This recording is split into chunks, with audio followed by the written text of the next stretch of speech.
stand, please. I pledge allegiance to the flag of the United States of America and to the republic for which it stands, one nation, under God, indivisible, with liberty and justice for all.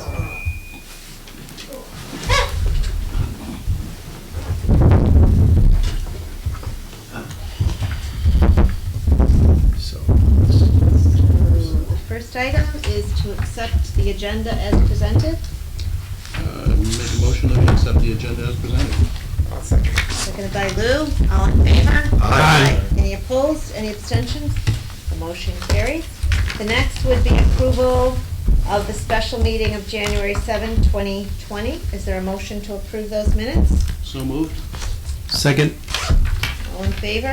Aye. Any opposed? Any abstentions? Motion carries. And then the regular meeting of January 15. So moved. Second. Second. All in favor? Aye. Any opposed? Any abstentions? Motion carries. Just one reminder item under communications that I have, and that is tomorrow night, February 6th, there is a program at the Portland High School Library at 95 High Street, and it is sponsored by Portland Youth Services and Portland Public Schools. It's examining drug use and trends in Connecticut, prevention, treatment, recovery, with a free community presentation with an overview of drug use and trends in Portland and Connecticut. How is it affecting our children? And then recent advances in prevention and treatment, and some question and answer time. Robert Lawler, who's a drug intelligence officer for the New England high-intensity drug trafficking areas, will be presenting, along with Sarah Ali, public health analyst, drug intelligence officer for the New England high-intensity drug trafficking areas, and then Joanna Crowell, a psychotherapist and substance abuse counselor. So I'll be attending, and I encourage everyone else to attend if they can. Public comment? Monthly budget report. Tom Robinson is here.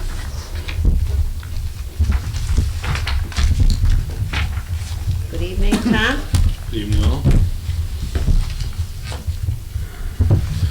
The last time we had a financial meeting was in December. Did anyone have any questions first on the report that we handed out in December? Okay. All right. So we will we'll go through some of the current information, and then if you have any further questions on that, you can ask me and let me know. So on the very first page here, we have our revenues. This is the majority of January. There's still a few January receipts that are not deposited for tax. So our current revenue collection there is coming in strong. There are a few deposits that still will be recorded for January in February. The prior year collections, we had stated this before, that we had some strong collections early in the year, and those continue to remain and be in a positive nature. In 303, which is property rental, it's about midway down the page. There was a question last time, I believe that it was about the Brownstone Exploration and Discovery Park, if it had paid all amounts, and the payments for July had been made. The payments for August, partial payments have been made on that. Of the amount due was around 184, and so far 120 has been paid. So there'll be some applicable charges based upon the lease agreement enclosed with that. Then there was an amount for $7,000 or so for September that was not paid yet. So we will look forward to getting a receipt of those monies. And also in that number is the $60,000 so far that we have received from Oak Hill. There's another quarter on that. The one thing I have not had an opportunity yet to do, because I have to do a few other things with the budget first, is I need to add the supplemental appropriation into the revenue as well as into the expense line for the Board of Ed of $80,000. So there'll be an additional increase of revenue in the budget at that point. Tom, Yes, sir. so how much of this property rental about is attributable to the water park? Like, you have budget. If I heard you right, under property rental, it includes the water park and the Oak Hill? Correct. So Okay, 80,000 is the 80,000 of the budget, which not the budget, that 80,000 is not in the budget yet. So of the budget number that's there, all that is more or less the water park plus rental of the school buildings for such things as where custodials are charged and used, and then we charge that back to the users. So rental, that's what about, is it fair to assume that, like, we were gonna take in like north of 400,000 for the water park? yeah, that was the anticipation. That was, okay. Sure.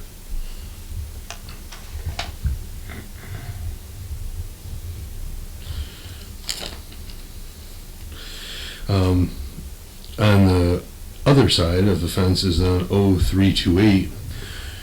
This is this number we're holding still for activity on Brainerd Place. I think we had estimated in the mid 200s for revenue there, and as we can see, there's not much movement there. Otherwise, the number is coming in as expected. Usually, that number will also pick up usually in the springtime. Second page, we're talking the other revenue. That one has come into the positive. Again, that was the karma distribution of equity that they provide, sometimes on an annual basis, sometimes as they have equity within their entity to provide to us.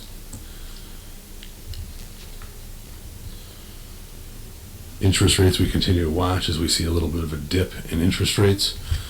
So that we'll continue to watch that throughout the year and do our best to get funds there.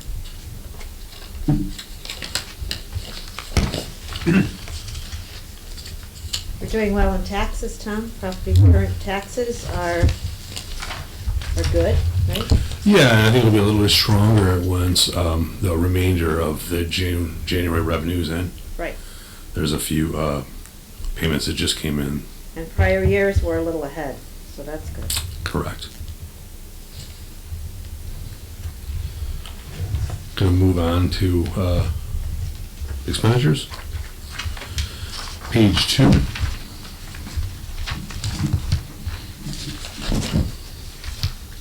Page 2, elections, which is a carryover from page 1.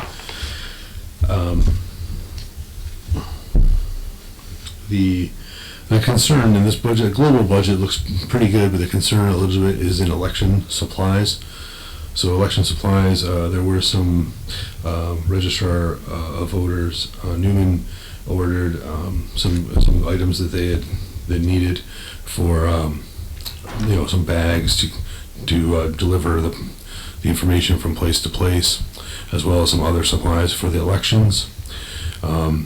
They had tried to acquire some of that in the prior year, but they bought it. We bought that in this year. The ballots were about $1,200, and police private duty was about $1,268, and that's where that's always charged. So definitely that would anticipate that to exceed the budget line, as the municipal budgetary referendum the ballots will need to be acquired there. But we'll watch the whole account, and hopefully the total account will stay in the positive. There is a primary. Yeah, in primary. April. So. Really? Yeah, the Democratic presidential. Okay, so we're Yeah. basically out of money in this account. For Yeah. supplies, In but not all the other lines. in the previous year, we had budgeted $7,000, and then in this budget, we dropped it down to $5,000. you know, probably hindsight 2020, we would have Sure. probably left it back at the 7. I was wondering, though, I was thinking to myself, well, we're kind of done with elections but we're not. Right. You know, Right. we're not. Yeah, and Okay. the ballots can be, they're pricey, as well as then also if you do have private duty ever needed during those, then that's an expense as well. Page 3, which is the town council. Global budget is doing pretty well. The labor and pension matters, as expected, is at or exceeding budget. This was the year of many of the labor negotiations for the various unions in the town. So that number has more or less at budget and will, is expected to exceed at this point. Page 4. I will add that you will be getting the last of the contracts, which, for this year will be Public Works. So Joe McQuaid will be coming in. That has a tentative agreement. Thank you, Tom. Thank you. Page 4, the fire department budget always is a good budget, but the one area of concern and just a note of something that will be needed. So we've had some generator matters that we have had. HVAC matters at Fire Company 3 have been costly to us. There is a need for a replacement boiler at that facility. We're trying to push that along to get funding for that, but that's going to probably be a mid-20s, 20,000 range of a boiler need. So we're having some costs there and service contracts for that matter. We've also had some service contract costs for repairs to doors at the various fire departments as needs come there. And there also is a service agreement for Norcom, which is our communications agreement.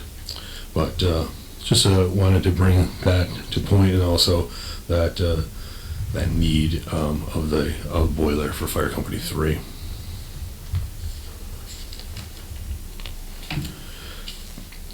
Page 5.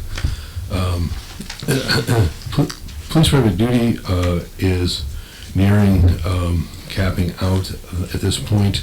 They budgeted 140,000. We've spent 131. The revenues will come in on that to, I'm sure to be exceed that at this point. But we'll need to follow through. Susan will speak with Captain Millardo and get a handle on the remainder of the need. I was told today that there may be some work on the bridge in the springtime, so that would generate That some. may not happen. They were saying at our St. John's, right? That's yeah, where my- while it's possible, Tom, it's Yeah. more likely they'll be doing work on the Middletown side until maybe the early fall, late summer, early fall. But we'll know better if there's gonna be a meeting coming up on the bridge and what work will be done. However, there will be more sidewalk work, so will that go here, Tom, or does that go in the grant fund? Sidewalk work would be here as well, sure, yeah.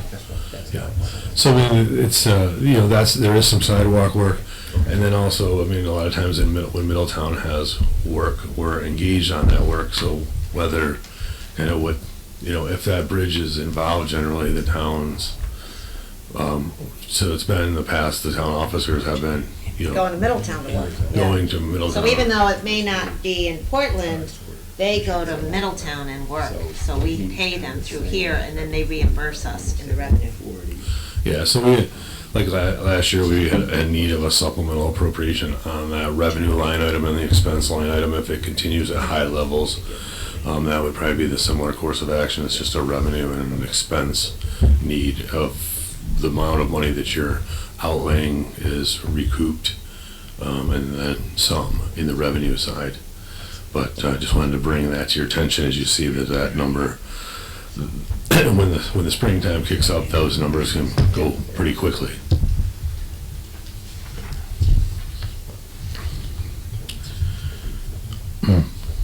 Gone through the remainder of the budgets are seemingly doing pretty well so far to this point.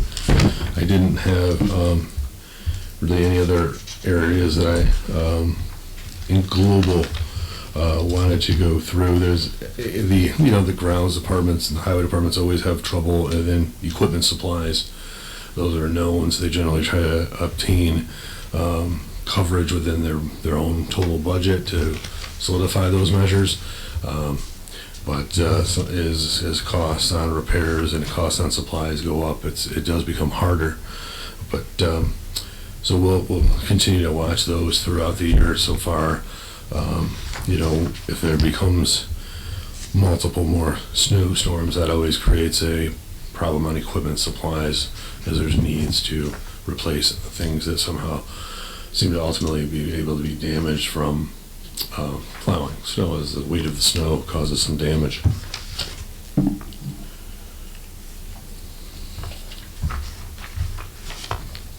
Hey, Tom, Mm-hmm. on page 6, under storm drain services, highway department, Mm-hmm. it looks like we spent most of the budget already. Do you, Yeah, that's so storm draining is when they go to clean. all from the sand and silt from Right. the previous season? So that there could be some additional testing that occurs in that line item, but the majority of that cost is done in the fall and late summer. So that's that should be within. That should be fine. You should. Yeah, it's not a deep concern until some other issue arises. But Have you seen any, I don't know, savings or not spending as much because it's been pretty mild? Like, it doesn't seem like we've been plowing a lot of snow this winter. well, I think that's why we didn't talk really about that budget itself. The snow removal, it's to say that it's, a savings. I mean, you're still within the budget. So, I mean, that's usually sometimes unusual at this point. Usually you're way, maybe over the budget. Yeah. So we're within it. Is it, you're, a few storms from being out of it.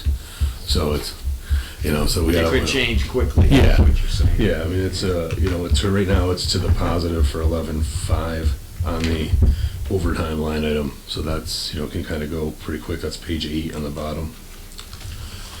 And then, supplies, it'll probably be, that number will probably be utilized anyhow. It's just, the deliveries that we take. The road materials, are we contracted to take X amount no matter whether we use it or not? Like on the salt? There are certain things that we're contracted to take, but I mean, usually he's at that level or will be at that level anyway. And there could be just bills that aren't processed yet on that, because deliveries on those sometimes come a little bit slower. A lot of the storms have been on Saturday, Sunday, and August. Which is overtime. Yeah. right? 2 winters in a row. Yeah. There are a few storms, but they fall on weekends. Yeah. Well, there's been quite a couple of them have been icy, so that you Yes. utilize a lot of product. Mm. So, The fact too, though, it does help with the cleaning. We have less cleaning because we're not using all the sand. So we're Right, not clogging, right. Yeah. Helps on that front.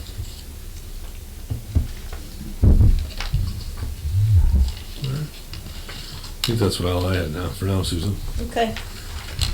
If you have other questions, we try to get you the most up-to-date information for tonight, but certainly during the course of the month and the next budget report, bring your questions, and then we typically have this report with us as we go through the budget as well. So you might want to hold on to this copy dated January 31.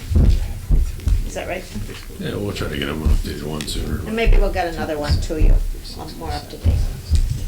Thank you, good report, Tom. That's kind of like Thanks, a Tom. red flag for me to like ask. Next, number 8 is the contract award for the public library improvements. You know that our library board has been working very, very, very, very, very, very, very, very, very, very hard on this. And they have smiles on their face tonight. Margot Chapman, the chairwoman of our library committee, is here, our library board, as well as Janet Nochek. And I think Janet had a few words. I don't know whether, Margot, you wanted to speak. It's both of you. And if you are, When you pass this, I would like to thank everybody. okay. Yeah, reserve your comments, huh? I'll wait. Thanks, Margot. Janet has prepared some information for everybody, and I think in particular for Mike Hernandez, who maybe wasn't Right. part of the vote when we decided to move ahead. So we wanted to highlight some things, Mike, that you might not be aware of. Right, we did, well, the preparation for this goes way back for like a few years, and then a couple of years ago, we said, oh, we're finally getting around to, we're going to buy some furniture, because we have older furniture in the adult area where people have trouble getting out of it at this point. It's gone so low, and some of us are getting harder to deal with that as well. So we said we need more ergonomic furniture, and we started looking, and at the same time, we see, oh, the state library's construction grant is open, and part of that can be furniture, and we're looking around, and we're saying, well, this building is over 30 years old, and so we found a few things, so we thought we'll go for the grant, and the grant was awarded in part to renovate, to kind of update the interior of the library, but also to help a bit with energy conservation and with accessibility, which is a big thing, which is important to all of us, so that people with different types of disabilities are more comfortable here. And some of it was more in the ambiance, even with the way the carpet is laid out with different colors to help guide people to the adult area or the child area, things like that. So I did a little research and got some ideas there.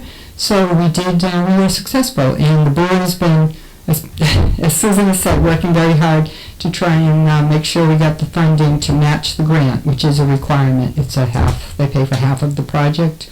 So we did well, but unfortunately when we got down to getting estimates and things, and we had to do some more work with an architect, so the money went up. So the board had to go back and find some more money and talk with the town, and so we're good now. We have an endowment fund, which, thank heavens, has been well managed by the town and by their fiduciary advisors, and the board has been careful with it not to use any, to let it grow. It grew from donations. It started with about $2,000, I think in the 80s, when the vestibule was put on the library. When they did some work, they raised about $47,000 at that time. It was kind of cool.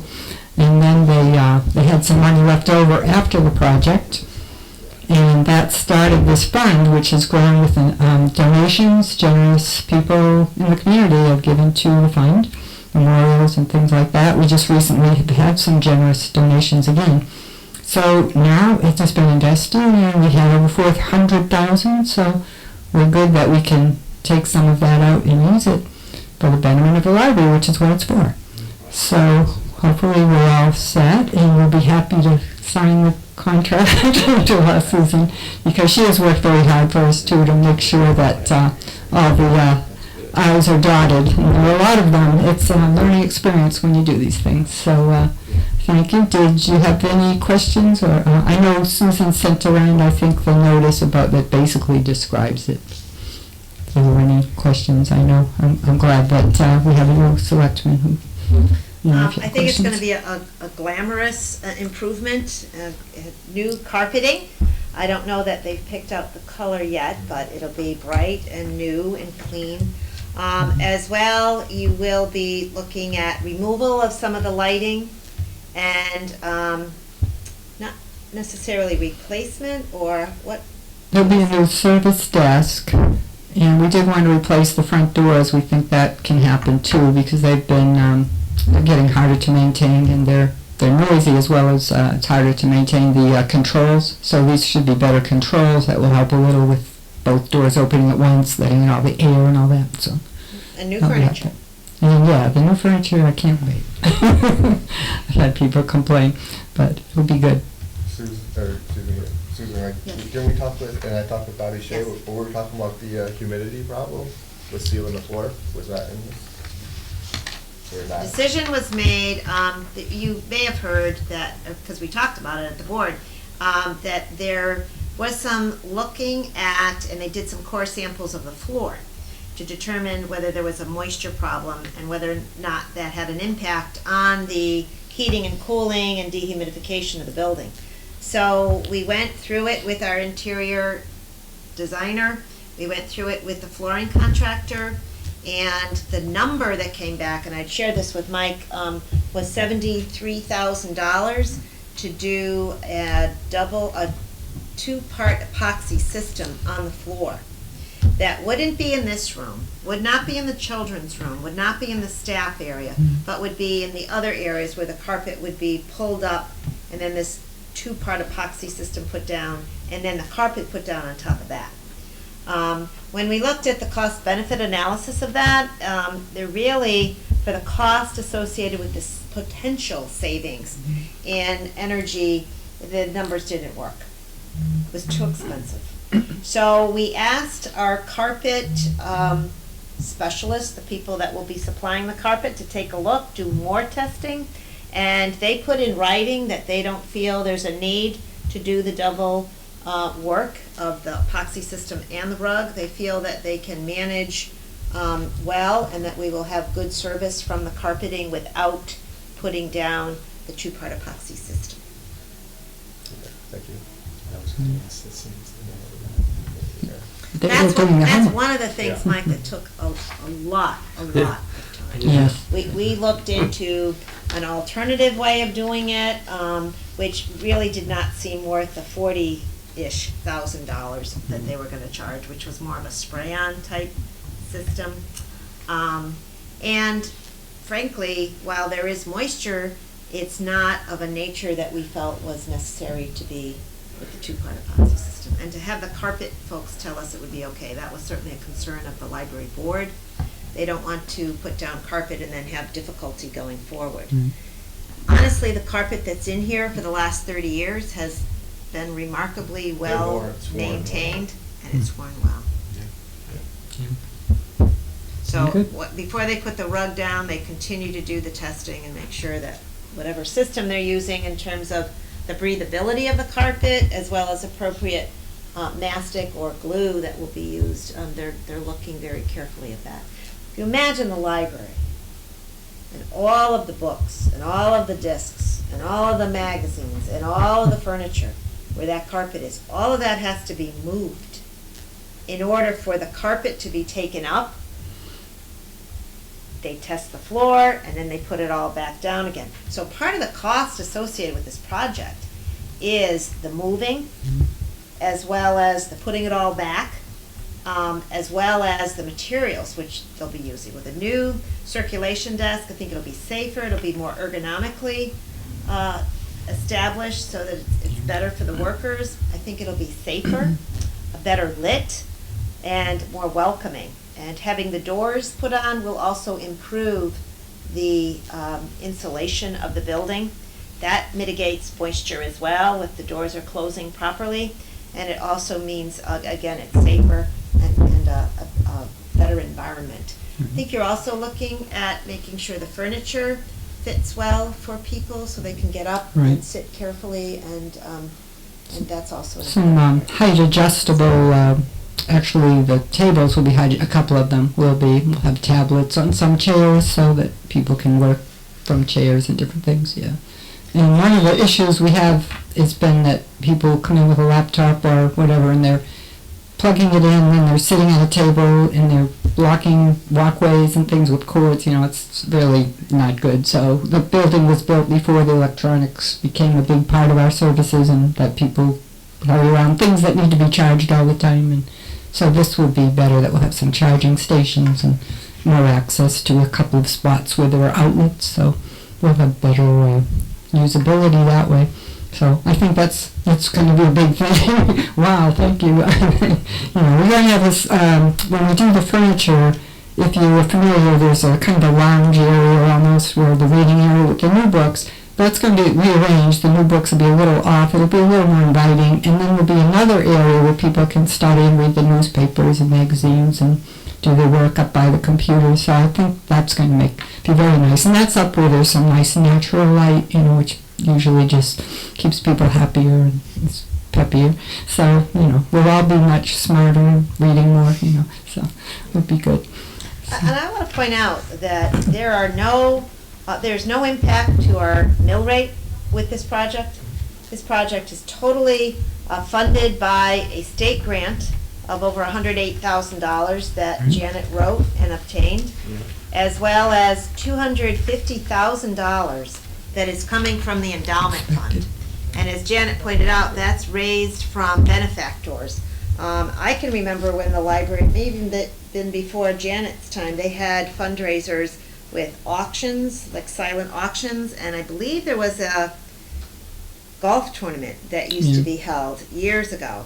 And through the careful monitoring of these investments that Tom Robinson does, along with our fiduciary experts that help us, he's been able to get good returns on the money. So it was over $400,000, and there's a minimum amount that needs to remain in that fund.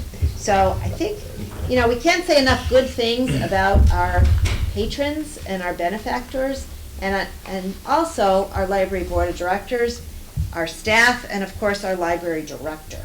I mean, there's a lot to be said that this library, which is for 9,300 people, has invested carefully and has over $400,000 to make the library better. And I think that you should be applauded for that. So thank you, Mrs. Chairwoman, as well as director and all the staff. Thank you. There will be further fundraising that I know the board is looking to do. It's over and above your charge, but there's a lot of love for this library and a tremendous amount of use that goes into this building. I also want to point out Public Works does a fine job of maintaining this building, and Bob Shea in particular is looking at the lighting, and he's working with Eversource to see if there might be the opportunity to improve the lighting in the building. This would not be part of your project. The project is set and ready to roll, but he thought it was a good time to look at energy savings. So he's investigating that. We'll come back to you and let you know what he finds out. But Pat Bands from Eversource is helping us with that. The bidding process, Tom helped with the bidding process along with Bob Shea, Janet, myself, Margot. We've had multiple meetings with our Silver Petroselli, who is the engineer, architect, and interior designer for this project. And it's been determined that Saracen Company will be they're the low bidder. And after a lot of discussion and value engineering, we raised many points and was able to come up with, I think, a very competitive bid of $285,985, which is the contract with Saracen. And then on top of that, there are expenditures that will occur for the entry door and hardware. I mean that's part of the contract, right, Tom? That's part of the contract, the entry door. And there's a little area that has sinks in the children's area. I don't know if you remember when the kids used to go over there and have crafts and things. They don't use that anymore, so they're going to take that out and make sure that's sealed up properly. So they're not using the sinks. When you don't use sinks, it's not a good idea to leave them there. So they're going to take that out and replace the carpet there. But then in addition to the Saracen contract, the circulation desk will be purchased and installed. And that's $40,000, $45,000 for the furniture that Janet mentioned, as well as approximately for bidding and the architect and engineering costs, $27,600. There is a contingency of $25,467 for a grand total of $358,452 for this project. So of that amount, as I'll repeat myself, $108,452 is the grant from the State of Connecticut State Library that was competitively obtained by Janet. And then in addition, $250,000 from the endowment fund. So with that, I'm going to read the resolution for your consideration. And it's a contract agreement with Saracen General Contractors Incorporated. Resolved that the Board of Selectmen hereby authorizes for Selectwoman Susan S. Bransfield to execute and deliver in the name of and on behalf of the town of Portland a contract with Saracen General Contractors Incorporated of 6 Commerce Drive, North Wyndham, Connecticut 06256 for the purpose of bid number 2020-01, Portland Public Library Improvements Project. The total contract amount prior to any required change orders, which there will be, because we've already value engineered, but the base contract is $285,985, and that includes the base bid. So that is the resolution that you are working on, but I can tell you, after some very hard work, that number is going to change a little bit, and that's based on the needs of the library. So we will be within the total amount that I mentioned earlier of the $358,000 number. So if there is a motion to approve this resolution, I'll second it. it's been made by Lou and seconded by Ralph. Discussion. Just a question, Janet, when would the project be done? Best guess. Yeah, and best guess, sometime maybe April, Oh, that quickly? I think the contract draft says by the end of April would be substantially done. And how long would the library be closed? It would be like a long weekend? Yeah, we're not sure till we talk to Okay. the contractor, but it may be closed for several days here and there, yeah, it may be closed for. Okay. Several days or several weeks? Well, it could be 4 weeks, I'm not sure if we have to go through the entire process or not. Got it. We talked about, because I'd rather tell people a conservative estimate and then hopefully be happy that it doesn't get to that amount, but our interior designer talked about up to 6 weeks that the library could be closed. Now, as Janet's indicating, that is so that they will not be charged, because if they don't get the job done by April X, I'm not gonna say the date because I don't remember what it is, then they're charged. So they wanna make sure that they have enough time to do this project. And we also wanna make sure that our patrons are safe. We don't want workers where patrons are coming and going. The people who work in the library will work every day. There's no question of that. The work area will not be disturbed. This room, as I mentioned, the carpet will not be removed, so we may be able to utilize this room. But the librarians, Mike, are looking at special programming and cooperation with, for example, the senior center, maybe Parks and Recreation Department, the schools, and other areas. Would also want to make some accommodations so that people who use computers would be able to have access, at least for a few hours a week, so that they could be able to do some of the work that they depend on for the library.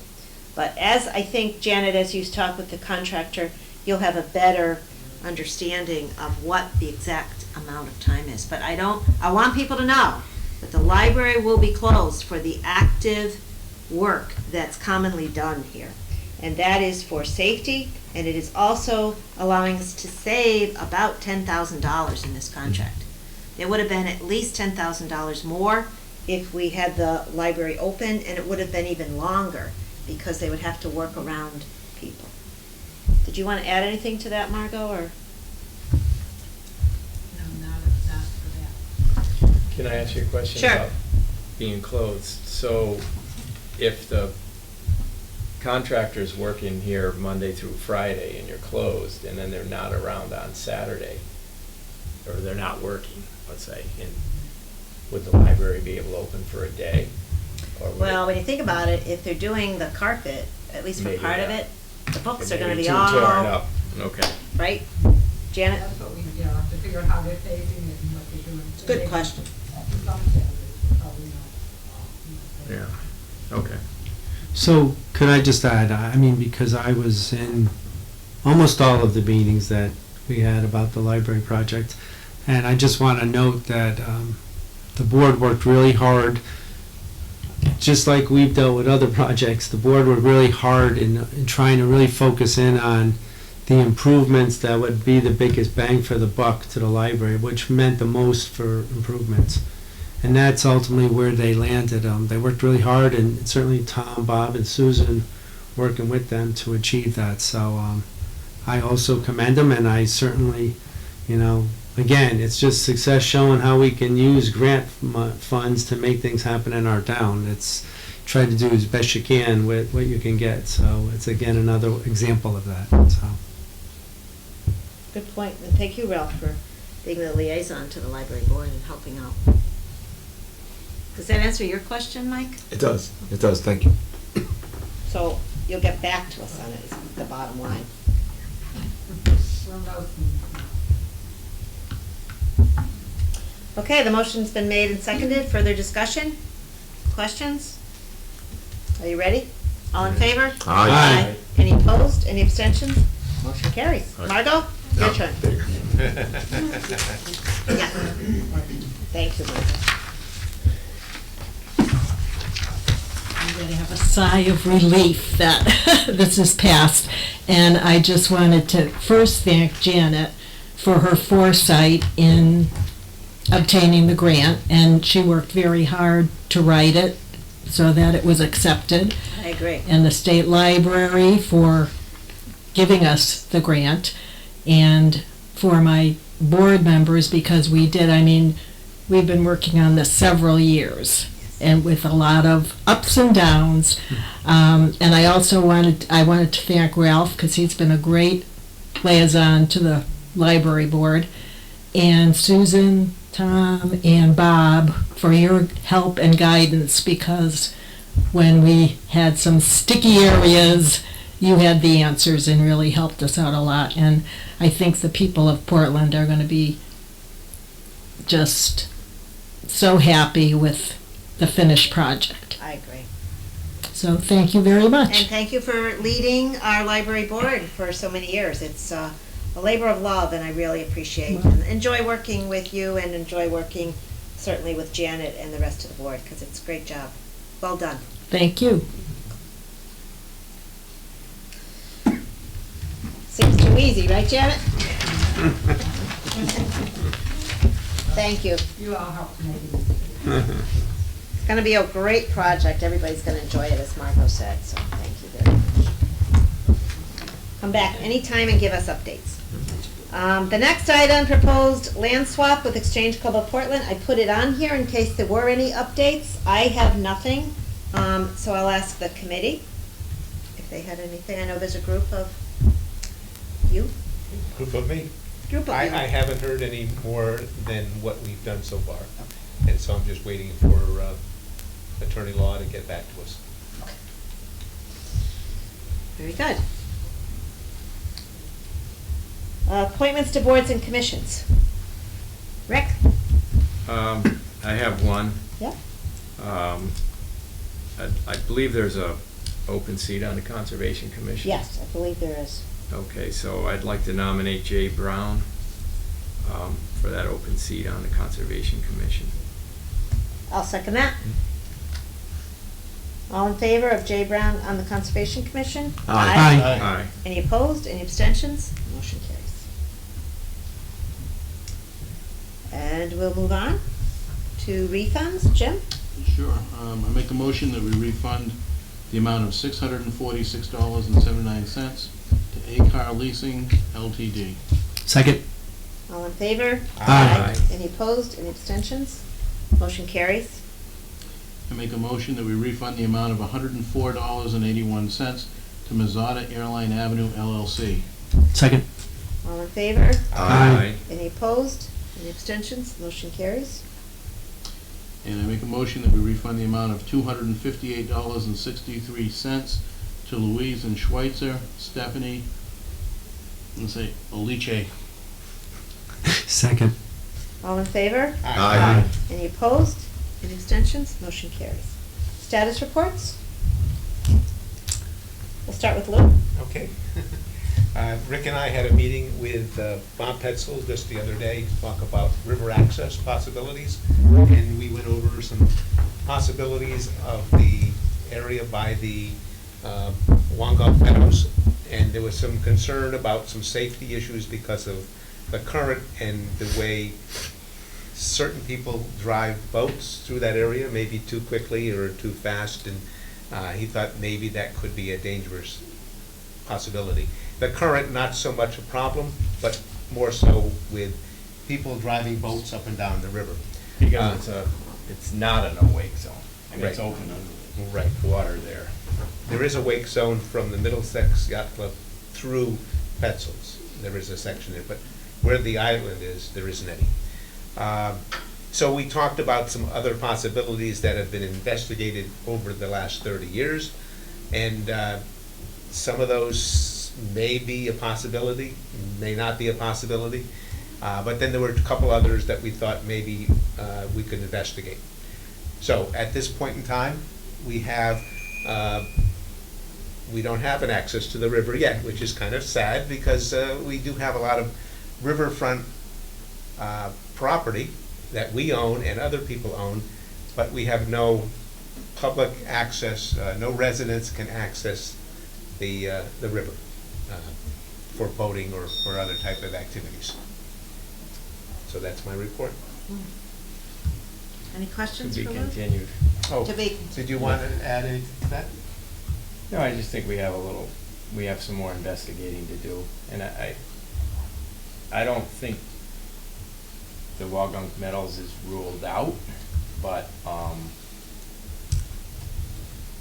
I think it needs more investigation, you know, to give it more consideration. It's maybe not quite as simple as we. And I can concur with that. are we moving ahead with the natural diversity database review for that area? Because Well- I had said yes to go ahead, and then I think, I think we should I think should we go ahead with that. And I know also- John Hall was looking into it. And maybe We should can get do back that. to John too. Yeah. I just thought of that. Yeah. Sure. Follow up with him with what we talked about. doesn't hurt to get Right. that No, done. I think that's a good idea. Do the So you'll database. follow up on that, Rick? Yeah, and Lou Lou. and I will. Yeah, and I know that the current does stay on the eastern side of the river, right? That's Right. part of the problem. We also have, there's a large no-wake zone, and I believe this property that we own, I think the hard part is getting to it. That's along, basically, there's a large no-wake zone that runs from the bridges all the way past Portland Boat Works. And in that area, the current actually goes across and runs along the southern Right. area. So there's sort of a natural place but the hard part there is actually physically getting to it. Well, seeing The- you brought the that car up, access. because we've been talking about that. It'd be real nice if we could talk to the owner of the boatyard and see if we could somehow get some access, you know, through the right-of-way through their Yes. property. And that was one of the things we were kicking around, maybe investigating, because that would be a good site. Would be a nice, yeah. Yeah. Though, with Bob Petzel, we talked about the current up at the Wangunk Meadows, and that wasn't his main concern, even though the current is along the east shore. You're absolutely right. His concern was visibility when boats are heading south, the way the river curves and with the island and the eastern shoreline, that somebody could be putting a kayak in and the boat's coming down at 25 knots or, you know, sort of full throttle, and they don't see the kayakers or canoers until it's almost too late, you know. So that was his biggest concern. Yep. Although we did talk a little bit about the current. So we're gonna maybe, actually, I may talk to you some more about that, because you keep a boat down there and you probably know some of the people. I'm You know. glad to help out. Give with us that. some names that we, or doors to knock on. No, absolutely. Glad to help out. You guys know river access is very important, so. Did you look Good into any report. tributaries, like, we talked- Pocasset Pond, going Well, down a dump? in an Good alley? point, we did. We talked about Carr Brook, we talked about, Was was it it Pocasset Pond? Pocasset Pond or something?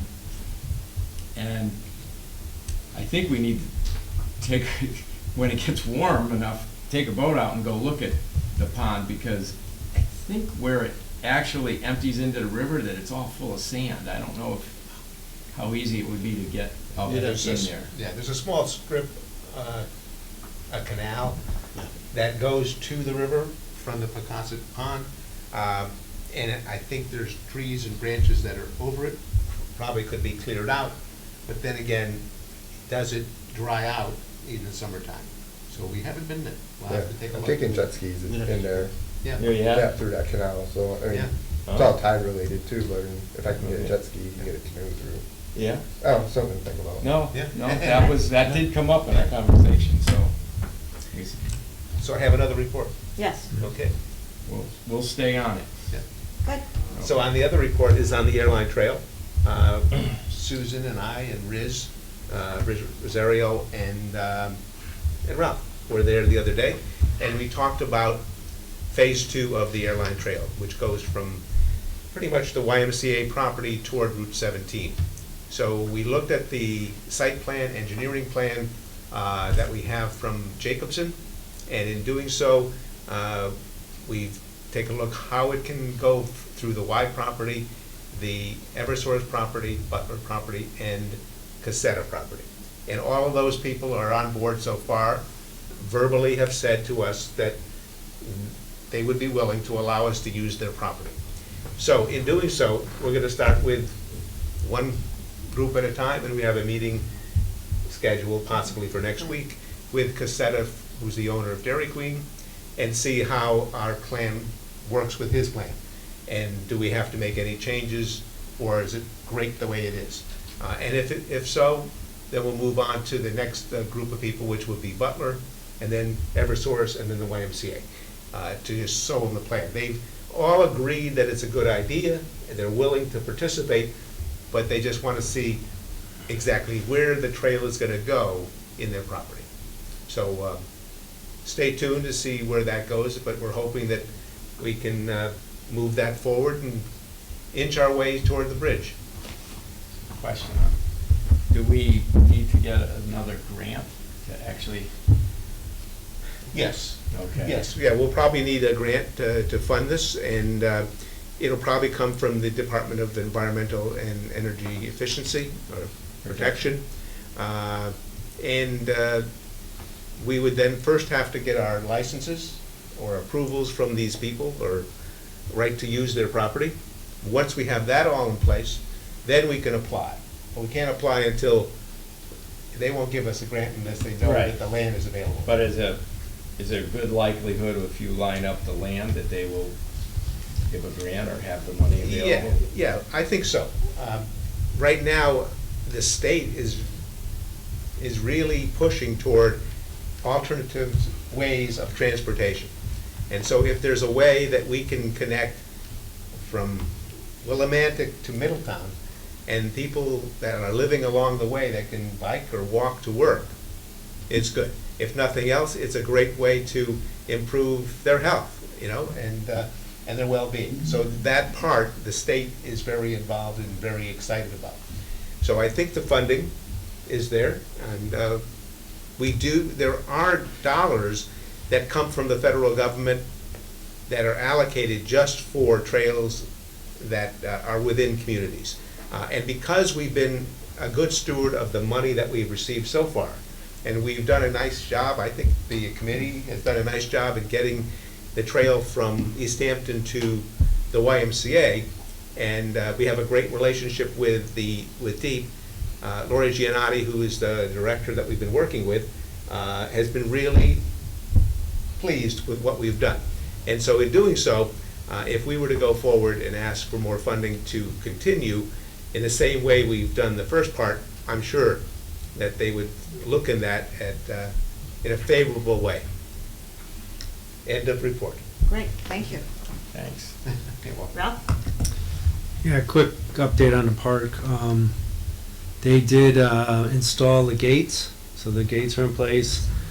They did a repair to the fence that was damaged in one of the storms.